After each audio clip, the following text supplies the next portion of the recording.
Hey there. Before we get started, I just wanted to come on and ask you all a favor. In our research, we've discovered that the vast majority of you do not actually like and subscribe to our podcast. And so, if I could ask you to do so, I won't ask you for anything else. And I promise to make this podcast the best I can every day. Me and the team really strive to do that for you. And so, if you could do this for us, we would be eternally grateful. Thank you so much. Hi, I'm Mickelle Weber, founder and auteur of House of Peregrine. Expat, immigrant, pioneer, none of these were a fit, but Peregrine describes what we are all about perfectly. Those that craft their life story with intention. I've spent the last 6 years in awe of the life-changing connections and stories I have experienced while living abroad, and believe it is time for this adventure to be recognized, celebrated, and elevated to the life stage that it is. Through these interviews, I hope to connect those living internationally more deeply to both the place they are living and with themselves and those around them. We cover everything from international finances and meaning-making to global parenting and relationships to make your time abroad more intentional, edifying, and full of beauty. Find us at houseofperegrine.com, where you can find more ways to connect with the ethos of Peregrine. I hope you enjoy today's guest. Let's get started. Angela Fusaro is the founder of Every Mother Knows. Angela grew up in Italy and moved for a job to Amsterdam in her 20s. She met her partner, who's from South Africa, here and started her family.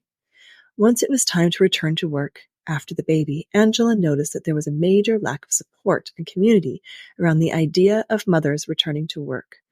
And from that experience, she formed Every Mother Knows. Every Mother Knows is on a mission to close the gender and talent gap in the current job market by connecting mothers to jobs and career opportunities at diverse, flexible, and family-friendly companies. Through career coaching, job placements, returnships, and networking opportunities, they enable mothers to return to work after a career break or make the next step in their careers. They also coach companies and give them the knowledge and perspective to attract and retain mothers in their ranks. I wish that Every Mother Knows existed when I first became a mother, and I am very excited to share Angela's story with you today. Hello, Angela. Thank you so much for joining me today. First off, I want to start off with, before we talk about Every Mother Knows, I would love to hear a little bit about you, your where you grew up, how you became an international person, and then I would love next to hear about your business. But first, let's hear that. Thank you. Thank you so much. It's a pleasure to be here today and to have this conversation with you. I'm Angela. I'm 41 and I'm a mother of 2 kids. I've been growing up in Italy, in a small town on the seaside between Rome and Naples. I'm an only child, and I've been living in Italy until I was 26. And that was the time when I decided to make a move and to relocate to the Netherlands. I was single by then. I had finished my study in psychology and a master in human resources management. I had done a couple of internships in Rome for a big corporation. And afterwards, I decided to join the same company here in the Netherlands. So I moved mainly to the Netherlands for my own career development. And the rest is history. While I've been living here for many years already. It's been over 15 years. I met my husband here in Amsterdam, and we settled down and built a family here. So you came to the Netherlands because of a job. You didn't necessarily pick it out for itself. Exactly. It was for a job opportunity. The company I was working for as an intern in Italy had a vacancy in their Western European office in Amstelveen, very close to Amsterdam. And I remember it was November, and it was a very humid and dark gray day. I came here for a job interview. I flew actually in and out on the same day. Eventually I got the job, and that's how I relocated. And then you met your partner here. So that's neutral ground. I often hear from couples that meet in a place that are from different countries or are even from the same country, but this is your neutral ground because your partner, this is where you met. So is that how you see it? Correct. Correct. And he's originally from South Africa. So he also relocated all the way from South Africa to Amsterdam. He moved here a couple of years before myself. So yeah, indeed, it's a neutral ground Nice. for both. And it's been working. Yeah, it's a good one. But I think it's a complexity that our, House of Peregrine people or international people have to or get to grapple with a little bit is what is home? What is neutral ground? Where is our family home? And for you, your family home, you're from a different place originally. He's from a different place originally, but then your home with your family is in the Netherlands, which I think is beautiful and complicated and all the things. So I just love to hear about it. Okay. So tell us when you decided to shift and become an entrepreneur. Yeah, very good question. It was a bit of a slow journey for me. I think, still today, I don't feel like an entrepreneur 100%, to be honest. Wait, is this you being modest? Because I think, how does one define an entrepreneur? Yeah, that's even a better question, but a more complicated one. I don't know if I can answer that one. I think, we are really on a learning journey here. And I think as a person, I feel like I'm having different phases in my life, and I'm learning new skills every day. For me, it wasn't that much about becoming an entrepreneur. It was more about having an idea and wanted to bring it to life and to create an organization that would make a positive impact in the world. So that was your goal, but did it come about from your own need, potentially? Yes. When I gave birth to my first son, Lorenzo, I realized that there was a lack of resources and support in the job market with regards to moms returning to work, mom maybe also wanting to relaunch their career after a parental break. And I felt that was a very important, very significant transition in a woman's life, also from a professional point of view.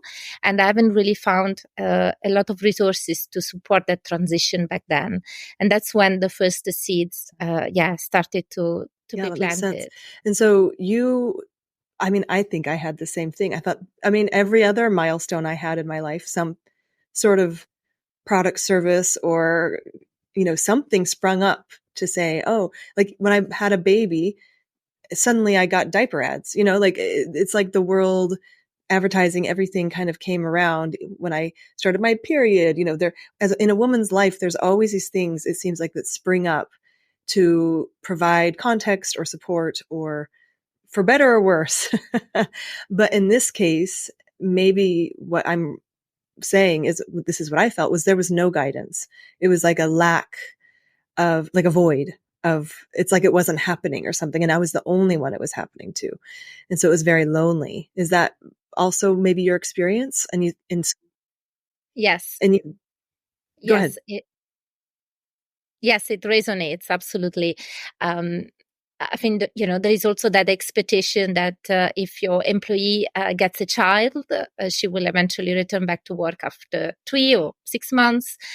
And everything is back to as it used to be before. Everything is back to normal. Whilst we know it is not that way. So there are a lot of adjustments that are required. A new balance need to be found. And something also changes maybe in the list of priorities for that person, for that employee. So indeed, it is very good to have some resources to support that transitions. I found that there was a gap, and it was important to provide some extra support and also to build the communities around the motherhood. And how did that affect you before you knew you wanted to? Like, what was the journey like for you from trying to go back to work to becoming an entrepreneur, to bring this mission to life? Yeah. So after my first son was born, I took some extended parental leave. So I took the standard 3 months maternity leave here in the Netherlands, and I added 3 extra months on top of that. I didn't have really the guts to leave my baby in the daycare when he was only 3 months old. So I waited a bit longer, and I returned to my job, the one that I had before getting a child, when my child was 6 months old. So that was my personal transition. And emotionally, what was happening during And that I time? did. Oh, a lot, really a lot, because you're really on a roller coaster. I was having really mixed feelings about leaving my baby in the daycare. Also, not being 100%, let's say, familiar and local here with the system, not knowing really the daycare system here in the Netherlands as a first-time mom here who is not originally from here. So indeed, it was very complicated. And sometimes also when I was trying to share things with my partner, I could see that there were differences. He had a different approach. It was maybe more pragmatic about this whole thing. And I was having a lot of emotions, and it was not always easy to navigate all of that. And that, I think, is do you think as a society we kind of underestimate, and it's getting better obviously since you started this company and since you had your first child, but do we underestimate the transition in general that women go through when they have their first child? Yes, I think, of course, there have been improvements, and especially in the last couple of years, more initiatives have been born to support the type of transition. But if we look at also like gender gap at work, at motherhood penalty, at some figures also in terms of women's participation in the workforce, and especially the impact of having a child on a woman's career, then we do see that indeed sometimes most of the time the transition is still underestimated, and there is still a lot of work that we need to do, and still extra tools and resources that we need to bring to support that transition also from a personal and professional level. And so I have two questions for you. The first one is, did it surprise you? And when I say this, I live also in the Netherlands, and I love living here, and I respect a lot of things. But for me, it surprised me a bit, even with how progressive the laws and the Papadag and the Wednesday early days. It surprised me how there's still a lot of work to do, even in a country that is progressive as the Netherlands. Did that also surprise you a bit? Yes, it did. It surprised me, indeed. And I think probably that has also to do with the fact that, I don't think of course, some numbers might sound really not, let's say, optimistic at this stage, that we still see that there are differences when it comes to women's participation in the job market, and of course we would like to see more equality on that side. But at the same time, it's not always a negative thing. I think it is also a reflection of the culture here, and of really like the type of possibilities that a lot of women get here when they have children, for example, when there is an option indeed to work part-time and slow down also on a professional level. So this gives a lot of flexibility, of course, but at the same time, it might make that the gender gap a bit bigger in the Dutch job market in a way. And we see that there are a lot of maybe there are not really a lot of job opportunities as advertised as part-time in the Netherlands per se, but we do know that part-time is quite common here in the Netherlands, and it would be interesting to see also how many men are going to apply for that part-time possibilities when they get children in the coming years. I think we still need a few years also to be able to see some bigger progresses in that direction. Okay, so I want to ask you one more question, and then I want you to tell us about every mother knows, and I think this will lead directly into it. But I love how you say we need to change, but I think your approach with Every Mother Knows is unique, because when you say we, it's a partnership between companies and women, and maybe even government. But your company, tell me how you're thinking about this. Yes, we work together with corporate partners, usually larger organizations, but we have also options to work with startups, scale-ups, and smaller organizations that really want to be part of our ecosystem, that want to make a difference, a positive impact in the life of many women. And also, let's be honest, so we have the resource of women on their work, in their staff, because they're invaluable. We know this. We know they add value, even if it's not hour for hour. We know that just having women in investing in the workplace adds intrinsic value because they bring a different perspective, they work differently. And so it's not just making a difference, would you say? I mean, I think statistically we've proven that it's very valuable to have women in your organization at every level. Absolutely. I mean, yeah, there is a lot of data supporting this, and it is absolutely beneficial on a business level. It makes businesses more sustainable, also with regards really to sustainable growth. We know how committed women are, and if we look at some numbers also in terms of commitment, reliability, it's not just a saying that moms are probably one of the most committed workforce. We have also really stats and numbers to prove that. And if we think about also moms as consumers, I mean, they can really provide businesses with a lot of insights that could have a positive impact also in the decisions that the businesses are making in the future. So it's really, a synergy effort and exercise. And I think everybody can really benefit from having more moms on board and supporting their career development, as well as their requirements, which could be different. You know, some moms could require some more flexibility in certain stages of their life. Some others might require a challenge and really like some challenging assignments to also really boost their career development at a different stage. And there is not really one size fits all here, but I think it is a synergy work that has to happen between employees, women with children, moms, and different companies and organizations. The role of Every Mother Knows is to provide a platform. Oh, so I want to start there. So let me ask you about that. So just to back up for a minute, I love everything you're saying, but I want to make sure that I want to know this story and I want everyone to hear it.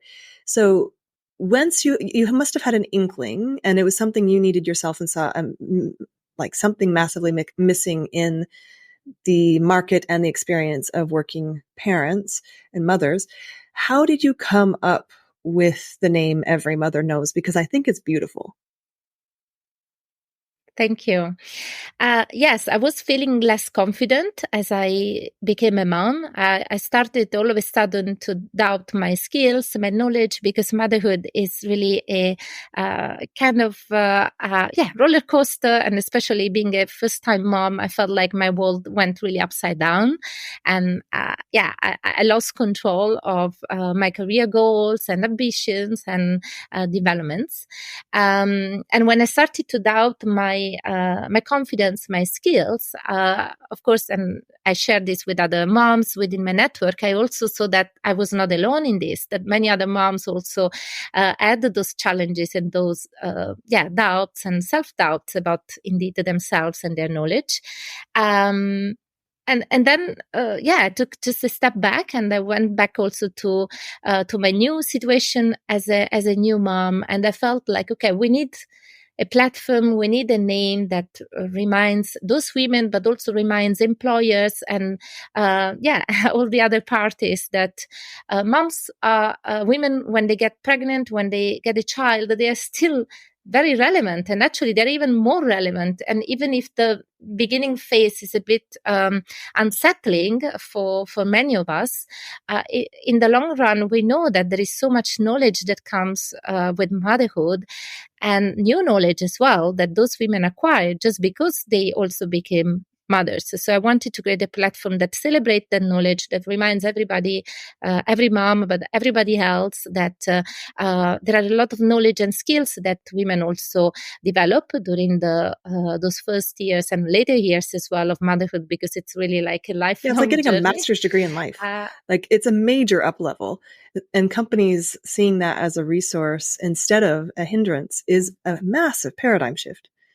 And yeah, exactly. I also kind of like it because it's so multidimensional. When I first came across it, I had two thoughts. One was, every mother knows, but until you're a mother, you don't know. So every mother you know has been through this transition and knows how hard it is, how valuable it is, what you're grappling with. But also when I saw it, it was almost like a warning, like, listen, every mother knows. So if you mess with us, we're all united. We're coming for you. Not really, but you know what I'm saying? Like it has such a multidimensional meaning that it made me chuckle when I first came across it. I think it's it's a whole story in a name. So I love it. So tell us finally, every mother knows is on a mission to do what?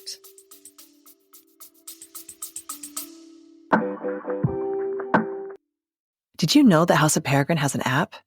It is full of resources, information, and products to make life as an international more connected and more intentional. As a member of House of Peregrine, you also now have access to exclusive discounts, products, guides, and events to make life more fun and connected.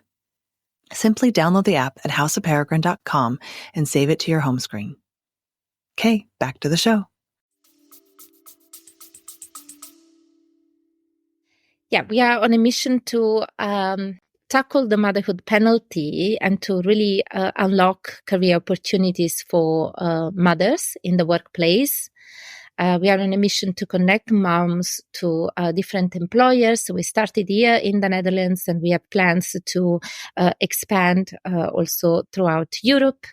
Our mission is to unlock a career opportunity for moms and to support moms at every stage of their professional challenges and transitions. And we do that in partnership with different companies. By doing that, we also support companies with their D&I agenda. We know that diversity and inclusion is very high on the agenda of many companies these days. And we just don't want to talk, but we really want to make those efforts together and to create a workplace that is also different, that is inclusive, and with regards to our pool, of course, with our community, that is inclusive of moms, that really acknowledges all the skills and value that moms can bring to businesses and to employers. So it's a safe space where women who are mothers can rely on employers to be supportive and understanding of their transition and view it more positively. So companies are part of your ecosystem, employees are part of your ecosystem. And so in this, it feels like you're making these synergies happen to signal almost to women the safe places they can maybe land or continue or even start before they know they want to become mothers. If they see them on your platform, say I'm 25 and I know I want to stay with the company a long time. Yes. I could maybe even look at your platform to know which companies will be a safe place for me to start my motherhood journey and also be able to continue my career if that's my goal. Exactly. We work with companies that are truly family friendly, that share our values, our principles, and that are also showcasing initiatives and best practices with regards to building a family friendly workplace. So what you mentioned just now is really interesting, because we do also attract a lot of younger women who are thinking about building a family in the future and want to also be part of a network of companies and candidates, other members, talent that is really putting that high on the agenda, that cares for work-life balance, for work-life integration, and that also puts family ahead on the agenda next to the business goals. Yeah. And, would you describe it as values. Allowing someone to be a full human? Because I know you're not suggesting these companies put the families above the company. That's not what you're suggesting. But would you describe it as allowing people, mothers, to live their full lives and express who they are at all levels? Exactly. We can't think of an employee who is just an employee, right? I mean, we have people, we have, human beings that have different interests, different challenges, and we need to, we need companies that are able also to hold all of that complexity that their employees bring. So in this case, absolutely, when it comes to women, to moms, we are really working with employees that can also cater for that human kind of element. And that includes also indeed like family life. And it's not a matter of what comes first, but it's more a matter of really coexisting and embracing the complexity that the women employees can also bring. And there is so much value in that complexity as well. So I have so many questions, so I'm just going to try and get them in the right order. So I want to know the nuts and bolts of it. But the other day, a woman without children approached. We were just chatting. She's a great person. But she said and she doesn't know I have children. And she kind of said in an offhanded way, "Oh, I'm sorry, I can't meet because everyone in the office has taken vacation because it's a school holiday. So I have to pick up the burden because we have a deadline." And I was kind of, I can see her frustration, but I was also kind of like, how do I answer this? And how do employees, or do you have an answer for employees who are dealing with, maybe they are family friendly and maybe they do want to strike this balance? What is your advice to them? Or is there something you tell them about this seeming, from just a work point of view, does seem unfair, but how do you conceptualize that for them? Yes, I think we often stay in that logic that when we give something to a specific target group, then we are taking something away from another person or another target groups.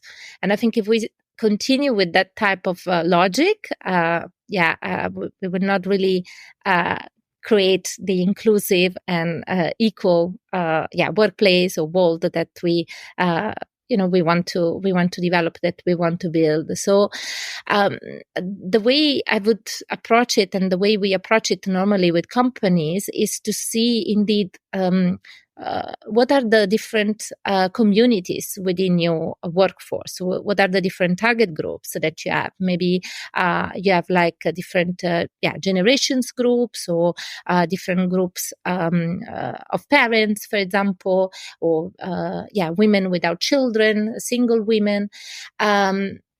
And really talk to them and understand also what their needs are. So the fact that an employer is supporting families, working parents, fathers and moms, working fathers, doesn't necessarily mean that cannot be supportive of other target groups that they have inside their teams.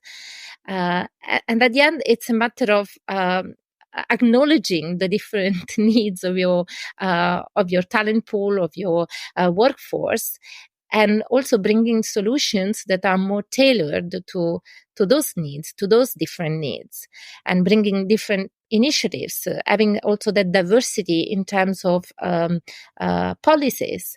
And because sometimes there is also this kind of overall principle that we have to treat people all equally, but that doesn't necessarily mean that people need to get the same type of interventions. I mean, there could be also a synergy of different initiatives and interventions that an employer could offer, and that could be more tailored to the different specific needs that they might have within their organization. So I think building communities within their teams, within the company, is a very good approach, because it also helps identify those differences and identify those needs in order to build initiatives that can be useful. And amazingly, if this person who's working for this company were to be able to voice that, hey, you guys all left, it was a school holiday, we need to plan better next time. Let's just acknowledge you're going to take it off. Or the amount you pay for childcare during that time is the same as you would pay for a plane ticket to Spain. Like, we have to face the reality that this is who I'm working with. And I don't really like being left with all the work when there's a school holiday. Like, that's an important voice as well, right? So I think that companies, what you're saying is so important, to also combat what is, the motherhood, penalty is also that perception, right? That you get less, it's harder. Yeah. And I think in this specific case, I would also ask this person, what is, what is the challenge right now for you? Because the fact that some people took time off because of the school holiday should not necessarily mean that that person needs to pick up the work that those people left. There could be other solutions that could have been put in place so that that person can satisfy her needs of continuing working during that week at a normal pace without having to do the extras. So I think it's important also to be a bit more creative, and because maybe that person doesn't mind that those people went on holidays in that period of the year because she likes to go on holidays when there is no school holidays, so she can go maybe somewhere where there are also less families and in a different type of environment as well. So highlighting the advantages and disadvantages is really important for a culture. Exactly. And understanding also what she needs then, if she's now at work. So what is that she needs the most? What is missing now? What is happening? Because I feel like the issue is more about having to pick up the work that others left, rather than indeed continue working on during a time where others are, for example, other parents, colleagues with children are on holidays. So it's not easy, but I think it's important to have that. Yeah, and that's a culture conversation within a company. Yeah. Cool. So I want to maybe go over, so when an individual becomes part of your community, what do they experience? I'm sure there's different levels of interaction, but tell me ideally how someone would interact with Every Mother Knows. Yes.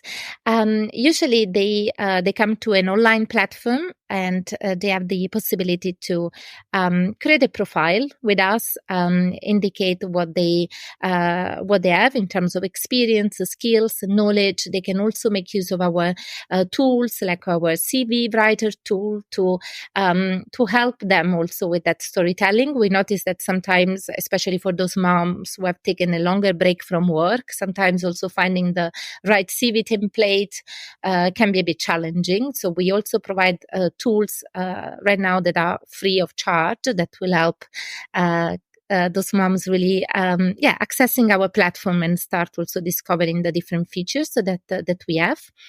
They have the opportunity to come to our events, to see also the vacancies that we have published recently, to discover also a bit more about the companies that we are working with, to see the companies that we have already certified as a workplace of choice for moms within our network. So it's really like a full-on experience of our platform that they can do online and also in person through events. At the same time, another very important milestone is that they can book an intake conversation with us. So if they need some extra support, if they have some more personal questions that they want to also check with us.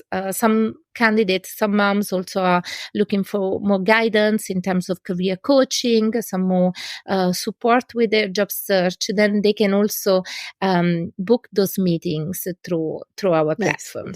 And do you find that people are relieved to find a place where they can talk openly about these struggles because they feel maybe they're the only one? Maybe not today, but when I was going through, no one talked about how hard it was. Everyone just kind of said, get on with your life, just accept it. Do you still find that people are happy to have a safe place to be supported and have resources and all that stuff? Yeah, I think it's really important to have a community, especially we notice also that most of the moms who come to our platform are women who don't have a huge network here. They are not originally from the Netherlands. So as an international, of course, communities, become even more talk relevant about that. and Talk more about the important. extra complexity that people that have come not as a mom talk about that a little bit, because it's really real. Exactly. So, they really enjoy having that safe space where they can also share the challenges of going job hunting, for example, after a career break, and how to fill up those gaps on their CV, and how to not feel lonely when they know that there are also other people going through that type of challenge. And it actually gives you a place to strategize a little bit, maybe. So it's like a coach that way, in a committee where you can actually be like, this happened at this interview. What should I do? Yeah, that's nice.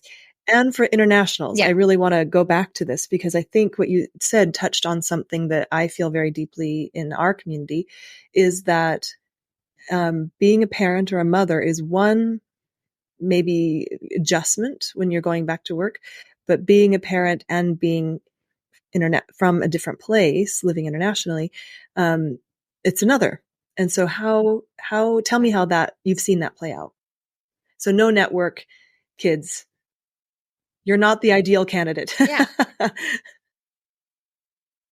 Yeah, absolutely. I mean, it's they say it takes a village to raise a child, and as an international, you unfortunately don't have that village ready there for you, and you have to build it up, especially as an international mom or as an international parent.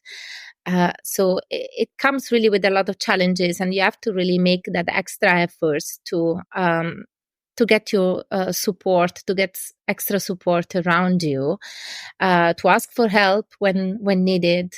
And we know that in the Netherlands especially, employers are very open to attract international talent.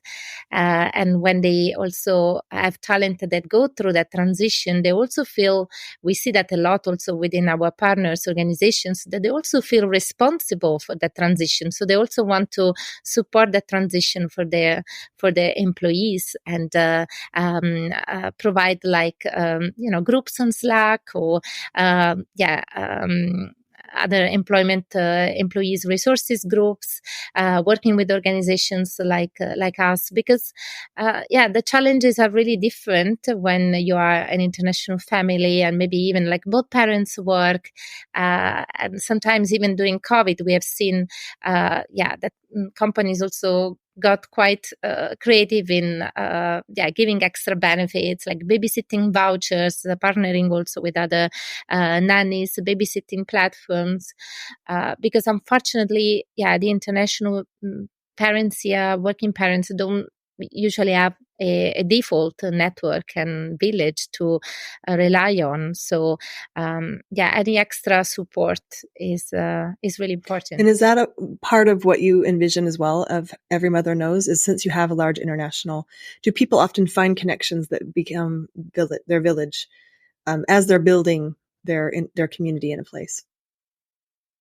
Yeah, we see a lot of those synergies, and sometimes moms come to our events, and then they, become friends, and they've been in touch since then, and they maybe worked on a small project together as well, while also applying for job opportunities. And we know that, for example, freelance is also very big within our community, so we have quite a big amount of freelancers as well, of moms who go through the freelance route. And sometimes this is more like of a temporary stage that they are in, and during this time they also get some business out of our community by working with other moms that they met within our events and networking opportunities. So it's very good to see that. And from business opportunities to looking after the kids or arranging play dates, for example. So we have seen quite a lot of that, and that's beautiful. That's what we want to be here for. And so the inflection point of becoming a mother or having a career gap because of motherhood or otherwise. And being an international gives you a lot of places of connection with other people. So it's actually a really rich time to make connections if you think about it. If we're looking at, I think, the advantages of bringing on people like this is in a corporate environment even, is that these people, they have gone through and they've rebuilt, and they are very, very different resources. So I think that's what you're bringing to light a little bit is, yeah, maybe you have to provide some different kind of support or perspective, but the rewards are great. Absolutely. And indeed, it's not just the skills and knowledge that people develop once they become indeed parents, but it's also because we have a lot of international talent in our pool, then we see that it's also about those life skills that these international women develop when navigating across different cultures, learning new languages, living abroad, studying abroad, building up a family in a place that is not their original home.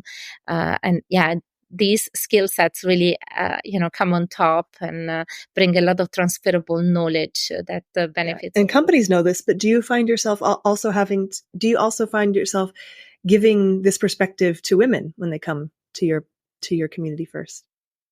Seeing Yes, how they're actually absolutely. a valuable resource. They're not just. Yeah. It's a reminder that we like to share with them.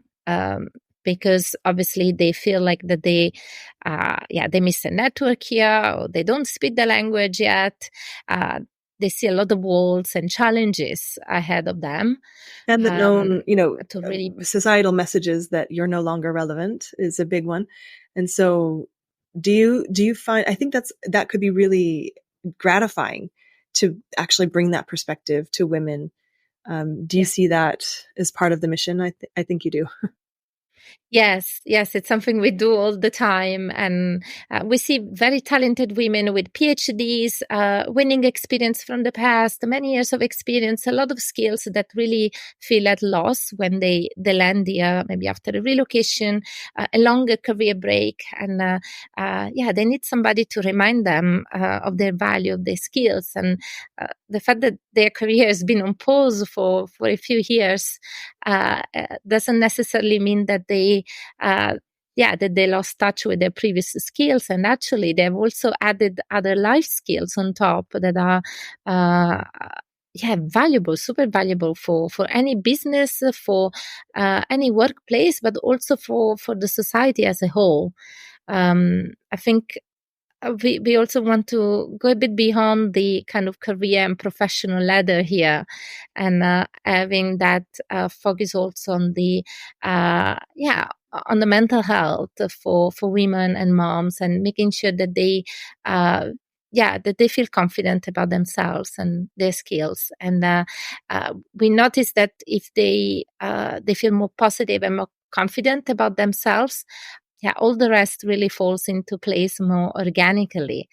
And it makes life much easier in a new country like the Netherlands. Well, anywhere, even in your own country, moms need reminding, I think.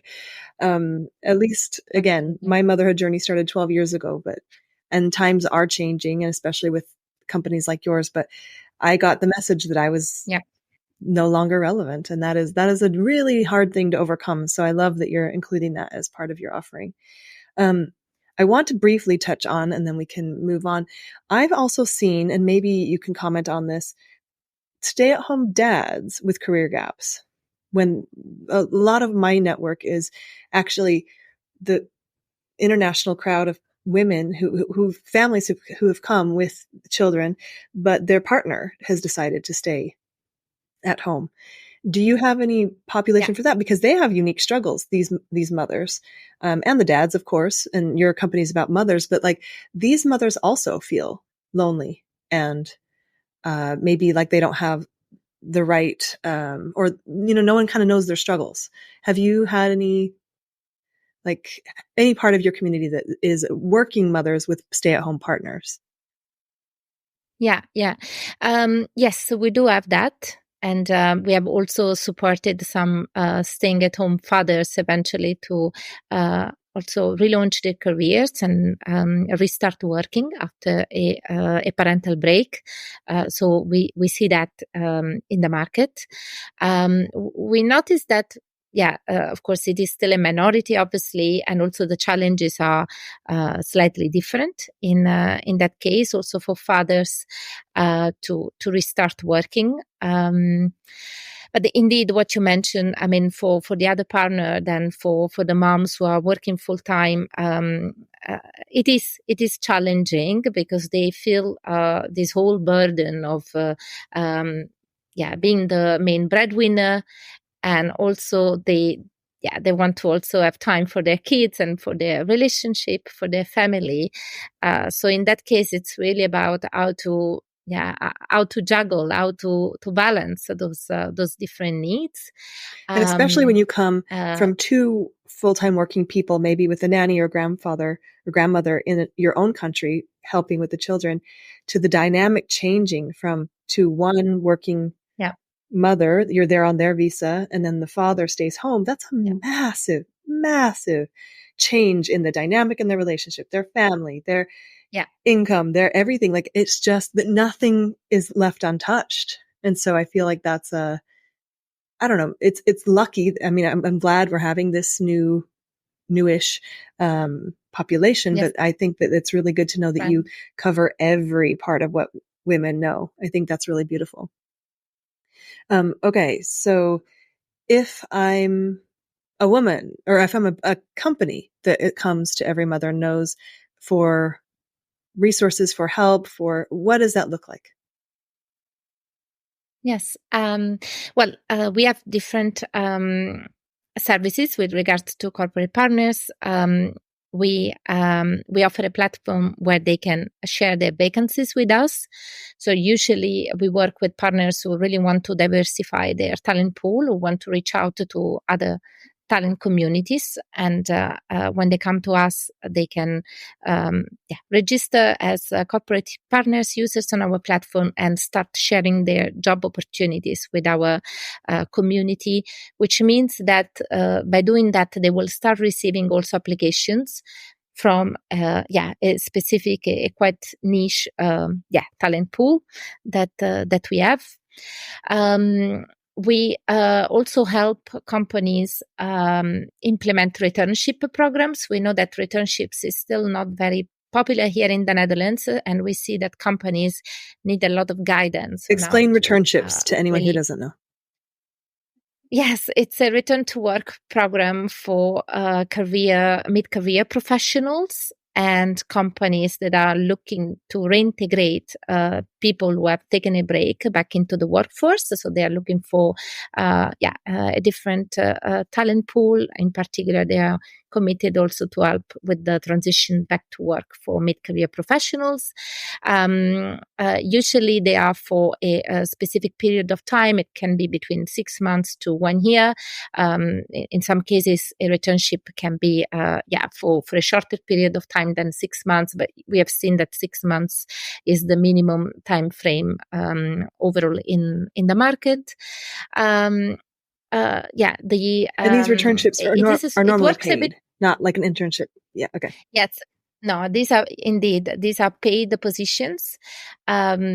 And because during this returnship time, companies are committed also to provide extra support and resources to their employees, to their new hires, to those returners, which means indeed like having job shadowing, having buddies also from the different teams to make that return to work process a success for the new hire, for this returner. And this would look like having the knowledge that they're not just starting their career. That would be a different kind of hire with different kind of resources. This is adding to their tool belt of a new employee onboarding. So it's not a new employee. They're not worried about the same things a new to the market worker would be. These are adults, mid-career, like you said, but they have different needs, and you're bringing that perspective to the employer. Yeah. Yes. And employers, like this concept and want to implement it, especially when they see that they are missing a certain population in their talent pipeline, especially when it comes to mid-career professionals. If they feel like that there has been maybe a turnover and they need to bring in more people that are also more skilled, that have more experience, then investing in a returnship program could also be very useful. Because of the career break, these people sometimes are also more flexible in terms of initial salary negotiation. And of course, that doesn't mean that they should be paid less than they're worth, but it means that, especially in times of economical crisis, it can also be a more budget-friendly option for companies to consider. And what sorts of things? As an alternative. What sorts of things do you tell them? Like, what do these people need that have taken a break? What is maybe the 2 or 3 things that you recommend? A sound onboarding process. So having really a buddy and a hiring manager, the right hiring manager that is able also to provide the learning and support during the first 3 months. So I can imagine, like, so we I'm just thinking out loud here, like someone who's taken a 5-year break might need to learn how to use the new whatever software that came out while they were having babies, but they have the skills, the underlying skills that the company needs, but they might need more help with something like whatever is going to replace Calendly or whatever internal systems. And that might make this person seem like they're not capable, but indeed they are really capable. They just need onboarding on these new things, platforms, whatever the new thing is, briefly. Is that the sort of thing? So when they have these underlying skills that are super valuable and actually really core to the business, but they just feel intimidated or they won't be as effective if they don't have this sort of training. Yeah, I think what you mentioned is also very relevant in terms of selection criteria, because I think to be able to implement a returnship program, those teams, those organizations have to be able really to go beyond what what is written on a CV, and indeed also identify the skills that these people have, and if there is any kind of knowledge-specific gap that is more related to technology, understanding that these gaps can be filled through the right training. So, we also look for employers that can invest in training, of course, that have that bias-free and more open-minded approach, also to go beyond the actual kind of skills that are listed on a CV, and the ones that can also really provide this onboarding. And we do support them with all those steps. So we support them on the onboarding phase. We provide like coaching to the hiring manager, to the new hire, to the returner. We offer resources, like we run webinars on the different topics that are important to focus on when implementing returnships. So that, it is really like a win-win for everybody, and they're happy also with their choices. We have done that already in the Netherlands since 2022. So we've been really, happy to be able to bring this initiative here in the Dutch job market. And indeed, it's something that it's really a joint effort, but we know that it really pays off, because we have now these candidates that completed the returnship framework, and that are, permanent within the company. They received permanent contracts. They've been also moving internally within the companies already, getting more senior roles. And the majority of these were women with children. So it really helps the company strengthening their women's talent pipeline. And it's just this little bit of training or a little bit of change of perspective. What an incredible investment. I mean, that's such a smart investment for a company to make. Don't hire a recruiter, hire Angela. Hire every mother knows. Now, still hire a recruiter, but maybe a family informed one. That's another question. Do you have recruiters that are family informed, maybe that come to your community, that know how to I think recruiters are really good at, basically you're kind of a recruiter in a way, right? Plus that kind of bridge this gap and massage the relationship so that each can see their strengths, the company and the partner. And so that's like the next frontier, I think. Yeah, exactly. We work more like with internal recruiters from the different companies that we approach, that we collaborate with, and you educate as well, which is amazing. Yeah, exactly. And we don't have a lot of collaborations with independent recruiters yet or other recruitment agencies. But I would love to see a certification. It's like family aware for recruiters. Recruiter, indeed. Maybe there's still a bit of a a bit of a way to go there. But that's for me. It's like an organic stamp, like they've been certified. No, but I think that what you're doing is you're really tackling the entire life, the entire cycle of the chain, right? Which is really, really beautiful. Yeah. Okay. So we're wrapping up. We're getting to the end of your time, and thank you so much. But the last question I want to ask you is, if someone is there advice you give to women who maybe are thinking of starting families, or they know they want that sometime in their future? What would you advise them to do in their career right now, if you do have advice for them, to make it easier to return, besides finding one of these companies that's on your list? Say someone's listening in a different country where you don't exist. Do you have advice for anyone who knows of families in their future and knows they want to continue their career, for how they can safeguard their career now? Yeah, that's a very important question. I think this question kind of makes me think about also the maternity coaching or new parents coaching service that we provide to employees who might be going through that transition, or will be going through that transition actually. In that case, we also provide coaching sessions for and support before they actually become parents, before they get the child, because indeed there is some preparation that you can start doing even before getting a baby. I think it's important to be connected really to your career goals and to have that clarity around what is important for you now from a career point of view. And also stay open, because of course, as once the baby is here, once you do become a parent, things might change also in your priorities.